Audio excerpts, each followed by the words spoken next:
트럼프 대통령이 시진핑 주석과 통화했다고 밝혔습니다.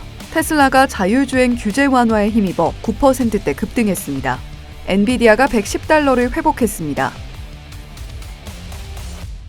출근길 뉴스프레소입니다. 뉴욕 증시가 나흘 연속 올랐습니다. 미중 갈등이 최악의 국면은 지났다는 인식이 시장을 견인했습니다. 나스닥 지수는 한 주간 6.7% 폭등하는 등 주간 기준으로도 큰 폭의 반등입니다. 이렇듯 증시가 다시 기지개를 켜는 와중에도 일부 전문가들은 비관적인 목소리를 계속해서 내는데요. 뱅크 오브 아메리카의 최고 투자 전략가 마이클 하트는 지난주에 반등에 현혹되지 말라고 충고합니다. 관세 정책 불확실성이 앞으로도 계속 시장의 발목을 잡을 거라며 지금의 상승 흐름이 지속될 거라 낙관했다가는 낭패를 볼 수 있다 경고했습니다. 현재 미중 갈등 전개 과정이 트럼프 일기 때와 정확히 똑같다는 사실은 이러한 비관론에 힘을 실어주는데요.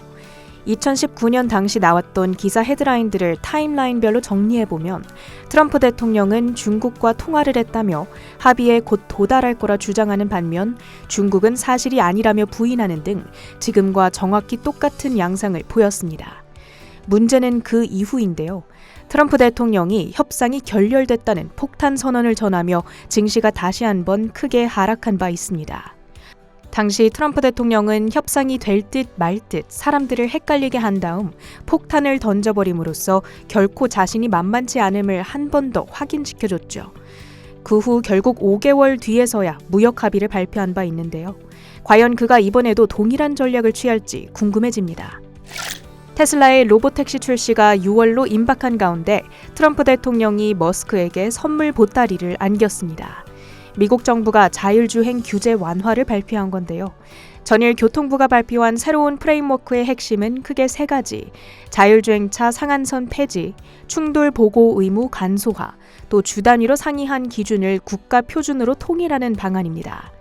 현재 연 2,500대로 제한된 운행 대수를 무제한으로 늘려주는 한편 50개 주마다 각기 다른 기준을 충족시켜야 했던 엄청난 번거로움을 제거시켜준 거죠. 트럼프가 자동차 부품에 대한 관세 면제를 검토 중이란 소식에 더해 테슬라에게 전해진 선물 같은 소식입니다. 주가는 단숨에 $285 부근까지 회복했습니다. 엔비디아는 미중 협상 기대감과 함께 모건 스탠리의 긍정적인 보고서까지 나오며 탄력을 받았습니다. 조셉 무어 분석가는 추론용 칩과 AI 수요가 늘어날 거라 예상하며 엔비디아의 총 매출 예상치를 상향 조정했습니다. 전날 알파벳이 자본 지출 규모를 그대로 유지하겠다 발표한 점도 우호적이었죠. 다만 중국 화웨이가 엔비디아의 고성능 AI 칩을 대체하겠다는 목표로 자체 AI 칩을 개발 중이란 월스트리트저널의 보도는 부담입니다. 보도에 따르면 화웨이는 자사가 개발 중인 어센드 910D 칩이 엔비디아의 주력 제품인 H100을 능가하는 성능을 보일 것으로 기대하고 있습니다. 이르면 5월 말 첫 샘플이 나올 것으로 예상됩니다. 인텔은 일부 고객사들이 관세에 대비해 반도체를 사전에 대량 구매한 덕분에 1분기 호실적을 기록했습니다. 다만 관세 타격으로 인해 2분기 매출 및 이익 가이던스를 하향 조정하자 주가도 6.7% 급락했습니다. 알파벳은 1분기 깜짝 실적 발표 후 장중 4%대까지 오르기도 했으나 자본 지출 증가로 인해 향후 감가상각비 확대 등으로 마진이 축소될 수 있다는 점이 부각되며 1.5% 플러스 마감했습니다. 팔란티어는 트럼프 수혜주로서의 매력이 재부각되며 놀라운 주가 회복력을 보이고 있습니다. 4거래일 연속 급등하며 $110 선을 되찾았습니다. 에브비는 기존 효자 약물 휴미라의 매출 급감에도 불구하고 신성장 동력인 린버크와 스카이리치의 매출이 실적을 견인하자 3%대 급등했습니다.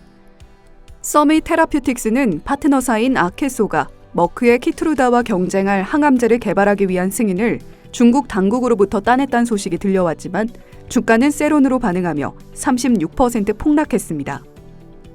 노바백스는 코로나19 백신에 대한 임상시험을 완료하라는 요청을 받은 바 있으나 비용 부담으로 인해 이행하지 못할 수 있다는 보도가 전해지자 5.7% 급락했습니다. 주요 헤드라인도 살펴보시죠. 오는 29일 취임 100일을 맞이하는 트럼프 대통령의 지지율이 역대 최저 수준의 오명을 쓰게 생겼습니다. 최근 CNN이 진행한 지지도 여론조사에서 41% 지지율을 보이면서 1953년 드와이트 아이젠하워 이후 가장 낮은 수준을 기록한 건데요. 오락가락하는 관세 정책이 물가 급등으로 이어질 거란 두려움이 지지율 하락으로 직결되는 모습입니다. 실제로 아마존 소매 판매자들은 제품 가격을 잇따라 인상하고 있는데요. CNBC에 따르면 지난 9일 이후 아마존 판매 930개 제품 가격은 평균 29% 인상된 것으로 나타났고 가격 인상 판매자의 약 25%는 중국 기반 기업이었습니다. 블룸버그도 쉬인, 테무 등 중국 이커머스 업체 상품들의 가격이 올랐다고 보도했는데요. 이는 중국 홍콩발 $800 미만 소포의 관세를 면제해주는 디미니미스가 종료됨에 따라 이들 업체 상품에 120% 관세가 부과된 영향입니다. 4월 24일에서 26일 쉬인의 미국 상품 평균 가격은 10% 올라갔고요. 주방 타월 세트 같은 일부 품목의 경우 가격이 무려 377% 인상됐습니다. 이를 의식한 건지 트럼프 대통령 트루스 소셜에 글을 올려 관세 정책으로 소득세가 크게 줄고 일부 세금은 완전히 없어질 것이며 혜택은 연소득 $200,000 이하 소득층에게 돌아갈 것이라고 강조했습니다. 발센트 재무장관도 트럼프 대통령의 관세 정책이 전략적 모호함을 채택한 거라며 옹호했는데요. 취임 100일을 맞이하는 이번 주 지지율을 끌어올릴 고육지책이 나올지 주목해보시죠. 바이든 지우기에 여전히 열성인 트럼프 대통령이죠. 블룸버그 통신이 트럼프 행정부가 기존의 칩스법 수혜 기업들과 새로운 협상을 추진하고 있다고 보도했습니다.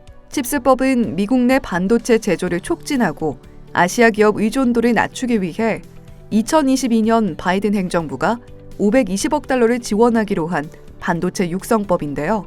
많게는 TSMC의 $60억 달러부터 삼성의 $20억 달러 등 이미 보조금이 발표된 기업들은 칩스법 수정 시 영향을 받게 됩니다. 트럼프 행정부는 TSMC의 최근 미국 1,000억 달러 투자 발표를 성과로 내세우고 있는데 칩스법 수정을 언급한 것은 결국 보조금 지급을 연기하거나 조건을 재검토해 더 많은 투자를 유치하려는 목적으로 풀이됩니다. 하지만 2026년까지 예산이 배정되어 있어 칩스법의 근본적 폐기는 어렵겠고요. 일부 규정을 수정하거나 기업들과 재협상하는 전략이 유력하다고 하죠.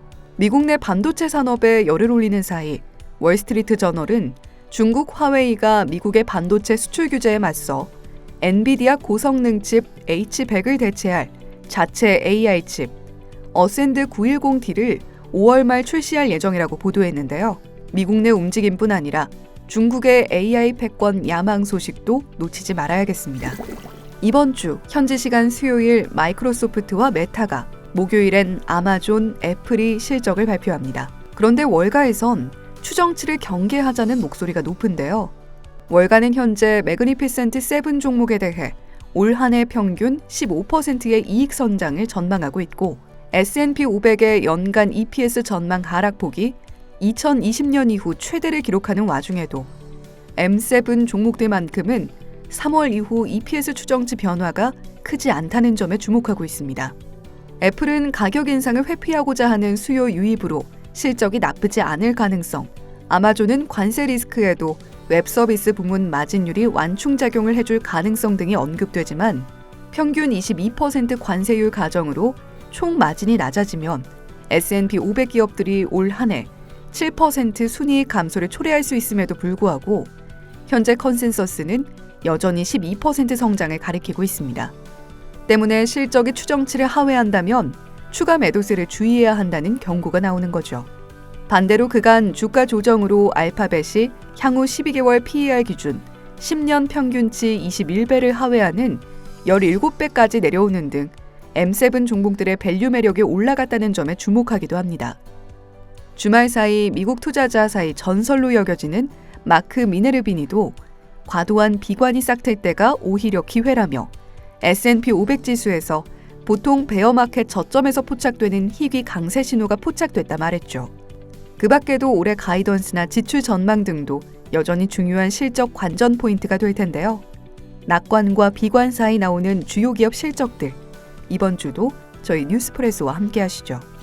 여전히 미중 협상 대기 모드 속에 WTI 원유 선물이 0.4% 오른 66.9달러 선에 거래를 마쳤습니다. 트럼프 대통령 취임 100일을 코앞에 둔 가운데 관세 전쟁의 달러 가치가 그간 9% 내렸습니다. 금값의 역사적 상승세가 주춤한 가운데 골드만삭스는 금 ETF에서 13억 달러의 자금 유출이 있었다고 밝혔습니다. 출근길 뉴스프레소였습니다.